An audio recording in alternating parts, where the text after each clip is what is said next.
नमस्कार दोस्तों, स्वागत है आप सभी का हमारे YouTube channel Rajesh Shukla blog में। दोस्तों, आज हम 7वें दिन का कुछ भाग है जो आज हम आपको दिखाने वाले हैं।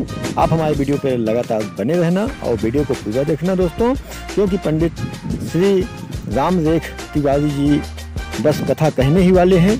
जैसे कथा प्रारंभ होता है वैसे ही हम आपको उनके सामने लेके चलेंगे, तो आप हमारा वीडियो जरूर पूरा देखना। जो हमारे चैनल पर नए हों वो हमारे चैनल को सब्सक्राइब जरूर कर लेना, ताकि आपको नोटिफिकेशन मिलता है जैसे ही वीडियो डालें तो आपके पास पहुंच जाए। तो चलिए, गुरु जी आ चुके हैं इस समय और कथा प्रारंभ भी हो गया है। इस समय गुरु जी के श्री मुख से कथा प्रारंभ हो चुका है। आइए हम आपको दिखाते हैं। अभी तो अब बड़ा भाई किसको बनाया है? बलराम जी। बलराम जी की शादी नहीं हुई, अपने मन में सोच रहे हैं कि पहले भैया की हो जाए। कहाँ हो? कोई उधर नगर ही नहीं जानता, नया नगर बसा हुआ है। जानते भी है कि उधर कोई लड़की की शादी करने के लिए कहीं किसी की मतलब काफी दिन निकल। महाराज रैवत, बहुत ध्यान दीजिएगा। महाराज रैवत जो थे उनके एक कन्या थी। कहीं पर उसको कहा गया है कि कन्या नहीं थी, उनके पुत्र की कन्या का कुत्ती की कन्या थी। सत्य है, लेकिन रैवत का नाम लोग सब ज्यादा जानते हैं, इसीलिए कह देते हैं कि महाराज रैवत की कन्या रेवती बड़ी सुंदर, बड़ी बुद्धिमान, बहुत पवित्र, बहुत तपस्वी। महाराज रैवत उसका वर खोजने के लिए इंद्रलोक गए, किन्नर लोक गए, नाग लोक गए, गंधर्व लोक गए, लेकिन उसके समान कुछ उसको पर नहीं मिला। आज की कथा देखो, कन्या की शादी करने निकलते हैं ना माता पिता, कितने घरों में जाना पड़ता है। कई सुल्तानपुर गए, कई फैजाबाद गए, कई अमेठी गए, कई कहा। लेकिन जब तक ईश्वर के विधान से शादी नहीं होनी होती तब तक वहां कोई जाता नहीं। बहुत ध्यान देना। एक छोटा सा दृष्टांत आपको बताने जा रहे हैं। एक महाराज थे, उनकी पत्नी और उनकी एक कन्या थी। एक कन्या उनकी थी, उस कन्या का विवाह करना हुआ। आपस में दोनों प्राणी में झगड़ा हो गई, राजा और रानी में। राजा ने कहा मैं जहां विवाह करूंगा कन्या का वहीं विवाह होगा। रानी ने कहा मैं विवाह करूंगा, कन्या मैंने पैदा किया। दोनों में ऐसे झगड़ा हो गई कि महाराज ने, उस समय कौन जाता था शादी खोजने? नाई पंडित, यही जाते थे ना, खोजने के लिए चले गए। तो महाराज ने जो भेजा था नाई पंडित, एक राजा के यहां वो लोग विवाह की बात मान करके, जिसको कहते हैं ना पर परीक्षा दे करके चले जाते, परीक्षा से। और रानी ने नाई पंडित भेजा दूसरा, ये दूसरी जगह गए, उसको परीक्षा दे करके चले आए। तारीख दोनों की निश्चित हो गई विवाह की, और दोनों की तारीख एक तारीख, एक दिन। बहुत ध्यान देना, दृष्टांत की बात है, लेकिन क्या होता है कैसे? दोनों तरफ से बारात आई, दोनों तरफ से बारात आई। इधर राजा की बारात टिकी है, इधर रानी की बारात टिकी है। लड़की घर में है, राजा सोच रहे जब चाहेंगे तो लड़की को, कन्या को बुला करके कन्यादान करेंगे। रानी घर में क्या किया? भोजन पानी की व्यवस्था बारातियों को जा रही है। रानी इतना बुद्धिमानी किया, एक बहुत बड़ा भांड समझते हो ना, बक्सा समझ लो उसको, पात्र समझ लो, उसी पात्र के अंदर में अपनी कन्या को सजा धजा करके बैठा दिया। कहा बेटी, जो तेरे इस भांड को खोलेगा वो तेरा पति होगा। अर्थात जाने जाएगी जिस पक्ष में, लोग खोलेंगे खाने पीने के बस समझ करके, और समझ लेंगे और इसको लेकर के उधर से चले जाएंगे। राजा की दाल गलाई नहीं मिली, इतना चालाकी। इधर भगवान गरुड़ जी को बुलाए, विष्णु भगवान अपने पार्षद गरुड़ जी को, वाहन को बुलाए। कहा गरुड़ जी एक काम करना है। बोले बताओ महाराज। कहा एक राजा के यहाँ एक कन्या की शादी होने वाली, 2 बारात आई है, लेकिन दोनों के साथ उसका विवाह नहीं होगा, दोनों के साथ विवाह नहीं होगा। तब महाराज जाओ, ऐसे जो भांड तुम्हें मिलेगा सजा सजाया, उसको अपने मुख से पकड़ लेना, चंगुल से लेके चले जाना। सरस्वती की नदी के तट पर मेरा एक भक्त तप कर रहा है, जल में बैठ कर ठंडी के समय, वहां ले जाकर के उस भांड को रख देना, विवाह वहां होना। अब आप लोग सोचते होंगे कि कैसी कथा है महाराज, कौन हार रही है कन्या, बारात दोनों तैयार है। अब रानी ने तो चालाकी किया, लेकिन बाराती उसको समझ नहीं पाया। खाए पिए सब मस्त, वैसे वो रखा हुआ है, सजा सजाया पिटारा। इधर से जब गरुड़ जी जा रहे थे तो नारद जी भी वही बारात देखने का, क्योंकि कौतूहल है इसमें ना कि 2 बारात आ रही, यार शादी किसके साथ होगी। गरुड़ जी से नारद जी ने पूछा, नारद जी ने गरुड़ से, गरुड़ जी बताए नहीं कि मैं किस काम के लिए जा रहा हूं। नारद बाबा भी वहां गए। अंत में गरुड़ जी पहुंचे और पिटारे को देखा, सजा सजाया, अपने चंगुल और मुख से पकड़ा, उठा के लेके चले। और जहां पर भगवान का भक्त जल में बैठ करके तप कर रहा है और उसके चमड़े को मछलियां खा चुकी हैं, अस्त्र मास्त्र हो रहे शरीर, वहां पर गरुड़ जी पिटारे को रखे और चले गए। द्वार पूजा हो गया, उसमें कन्या की जरूरत नहीं पड़ती। अब विवाह का तैयारी हो चुकी, पंडित जी उधर बैठे हुए हैं और जानते हुए भी देखिए रानी कितनी चतुर है, नारी की चतुराई कितना आगे है, ध्यान देना। ये भी पंडित को बैठाया है, मंडप बनवाया हुआ है। अब राजा ने कहा कन्या कहाँ है जी, मंत्री उसका खोज करके लाओ। ये भी कह रही कन्या कहाँ है जी, खोज करके। अब वो खोज रहा है, वो खोज रहा है। राजा कहाँ है कन्या छिपा करके तुमने रखा है। रानी ने कहा हमें पता नहीं, तुम कहाँ कन्या को छिपा के रखे हो, हमारे यहाँ मंडप की तैयारी हो चुकी है। मतलब ऐसा झमेला मचा, 1 घंटा 2 घंटा कन्या मिल ही नहीं रही। आजकल ऐसे बहुत कहानियां होती हैं, विवाह होना है, लड़की 1 2 3 हो गई, अब बराती वापस गए, आज यही दशा थी। राजा ने बुलाया जिस राजा के यहाँ विवाह तय किया, कहा महाराज हमारी बेइज्जती कर रहे हो, कहाँ है तुम्हारी कन्या। हाथ जोड़ दिया, कहा कि राजन क्षमा करो, मुझे कन्या का कुछ अता पता नहीं चल रहा है, मैं क्या करूं, विवश हूं। बारात वापस हो। इधर लड़की वालों ने बुलवाया, वो बुलाया जो रानी ने तय किया था, इसने भी कह दिया कन्या का कुछ अता पता नहीं है, मैंने तो पिटारा भेजवाया था तुम्हारे पास, तुम लोग अज्ञानी मूर्ख हो, समझ नहीं पाए। अब कन्या हमारी कहाँ चली गई, हमें एक चिंता है, बता नहीं। दोनों बारात वापस। अब आ रहा लगन, कितनी बारातें मारपीट करेंगी, कितनी वापस होगी, कितने में डीजे बजता है, तो क्या क्या हो रहा है। माताओं भाइयों बहनों, कहने का अवसर नहीं है, लेकिन सत्संग करने आए हो इसलिए मुझे कहना पड़ रहा है कि विवाह में भी सत्संग करो, कुसंग मत करो।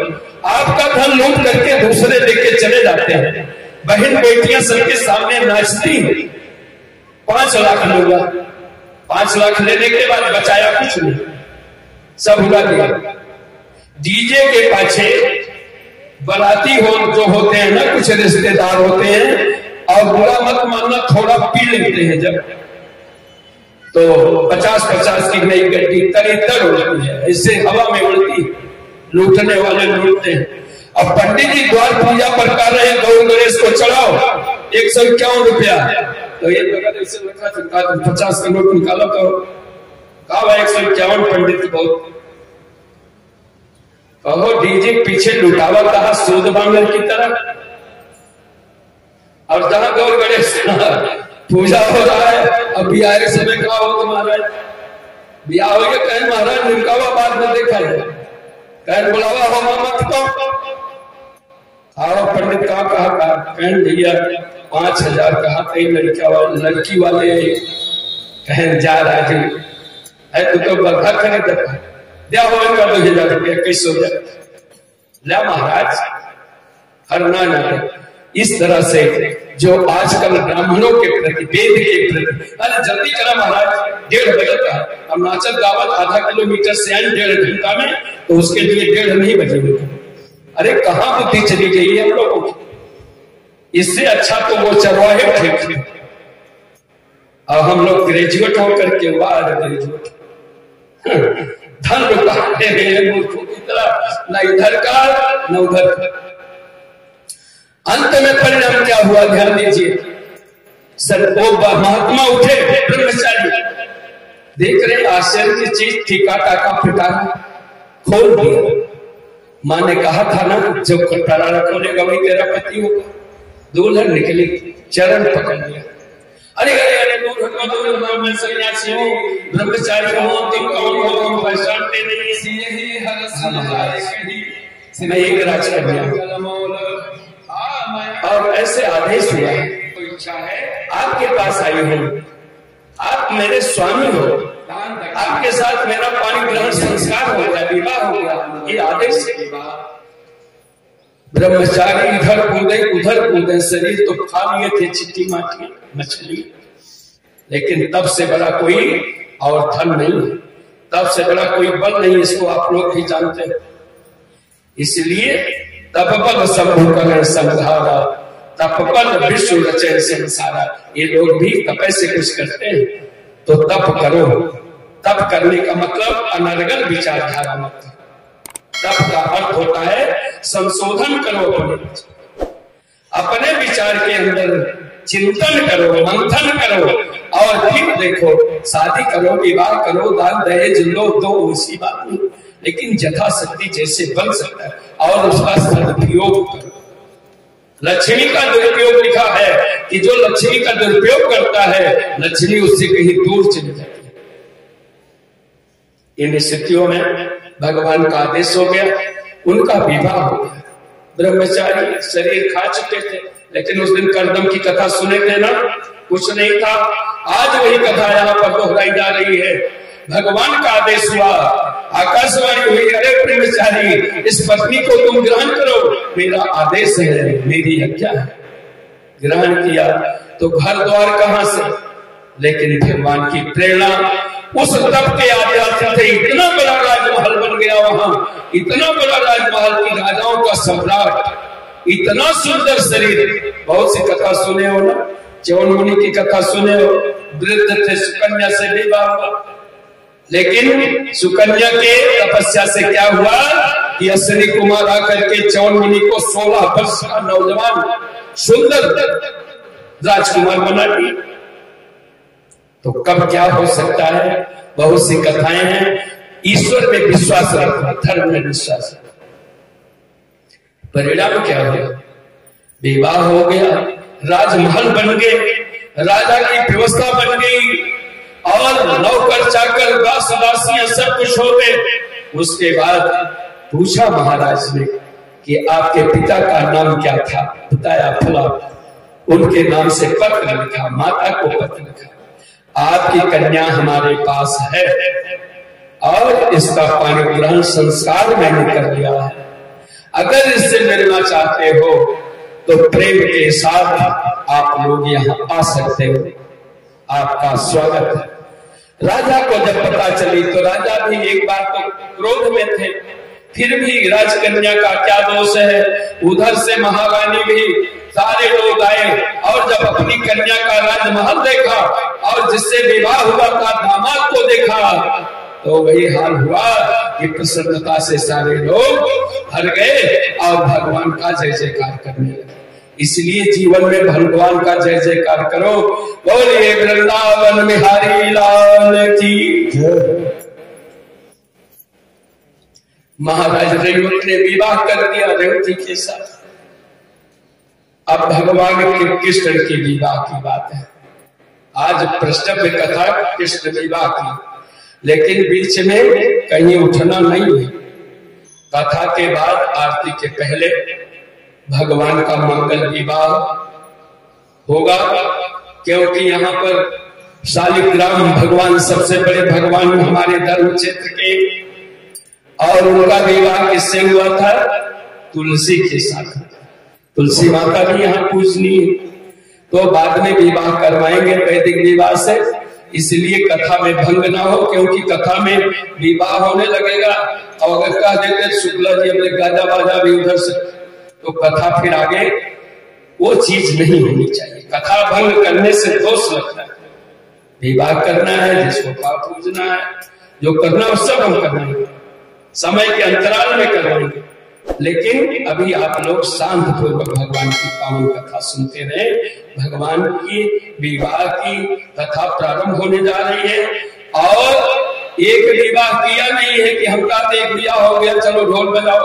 16,100 विवाह कराने में कितना टाइम लगेगा?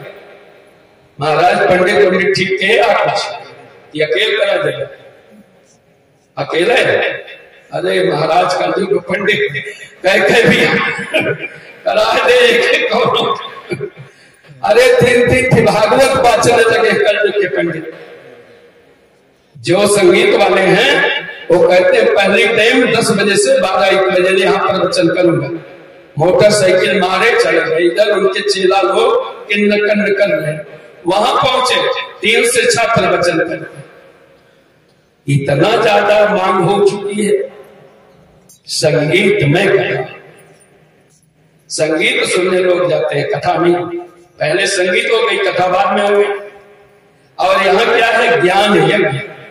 भागवत क्या है? ज्ञान यज्ञ कथा, जो ज्ञान के माध्यम से हमको आपको कुछ दे। शाम तक बैठे हो तो कुछ ले करके जाओ, वजन बढ़ जाए। 7 दिन में 7 बातें अगर आप लोगों ने सीख लिया तो समझ लेना उद्धार हो जाएगा।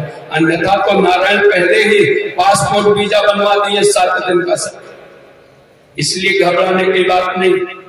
आइए कैसे विवाह हो रहा है, क्या विवाह के भाव बनते हैं, कौन ऐसा है जिसको भगवान ग्रहण करते हैं। एक जने लाइन प्रसाद चावल जने अहंकार में कत्तों से 10-20 हजार कमा रहे हैं, कहना चला 100 रुपये भगवान की कमीशन लैन महाराज 100 रुपये हो ना महाराज। आजकल के पंडित तो खुश हो जाते, भाई पैसा मिले तो पंडित खुश। लेकिन भगवान ने उस प्रसाद को खाया नहीं। क्यों नहीं खाया? क्योंकि तमोगुण से प्रसाद आया। इसलिए भगवान ऐसे प्रसाद का भोग, भगवान को भोग लगाओ तो हाथ जोड़ करके आओ भोग लगाओ, आओ भोग लगाओ। प्रार्थना करोगे, निवेदन करोगे तो हो सकता है आपके प्रसाद को ग्रहण करने, और नहीं तो कोई जरूरी नहीं है। आजकल सामने रख दिया, भोग मार दिया, सिंह बजा दिया, ग्रहण करें चाहे नहीं ग्रहण करें। बहुत सुंदर सुंदर उदाहरण है, लेकिन जाने दो। देखिए भगवान कृष्ण इधर इनको भी विवाह की जरूरत है, उधर विदर्भ महाराज भीष्म जिनके 5 पुत्र हैं, रुक्मी, रुक्मकेश, रुक्माली, रुक्मध्वज, ऐसे ऐसे करके, और एक कन्या है उनकी। कन्या का नाम क्या है? रुक्मिणी। नाम सब सुने। रुक्मिणी सबसे छोटी बहन। रुक्मिणी उत्पन्न हुई गर्भ से नहीं, क्योंकि आदि शक्तियां हैं, ये कभी गर्भ में नहीं जाती। जैसे सती का जन्म कहा जाता है, लेकिन सती उत्पन्न हुई, पार्वती उत्पन्न हुई है। ये शक्तियां सब अपने आप में उत्पन्न हो जाया करती हैं। तो रुक्मिणी का वहां जन्म माना गया भीष्म के। रुक्मिणी धीरे धीरे बड़ी होने लगी। तो राजाओं के यहाँ जो गायक लोग जाते हैं ना, गंधर्व लोग, गाना गाना गाने के लिए, कवित्व लोग तो जाते हैं तो कन्हैया का गीत गाते हैं, भगवान का गीत सुनाते हैं। तो रुक्मिणी जो है गीत को सुनती है और गीत में गाते हैं, भगवान हमारे ऐसे बलवान हैं, भगवान हमारे ऐसे सुंदर हैं। तो वो सुन करके रुक्मिणी की हृदय में बात आ गई कि जब मैं विवाह के योग्य होंगी तो अपना विवाह केवल श्याम सुंदर के साथ करूंगी। संकल्प है ना, ये कौन सी संकल्प है? मन। 3 संकल्प हो गई, मनसा, वाचा, कर्म। कभी शुक्ला परिवार ने मन की संकल्प किया था कि माता जी को भागवत सुनाना।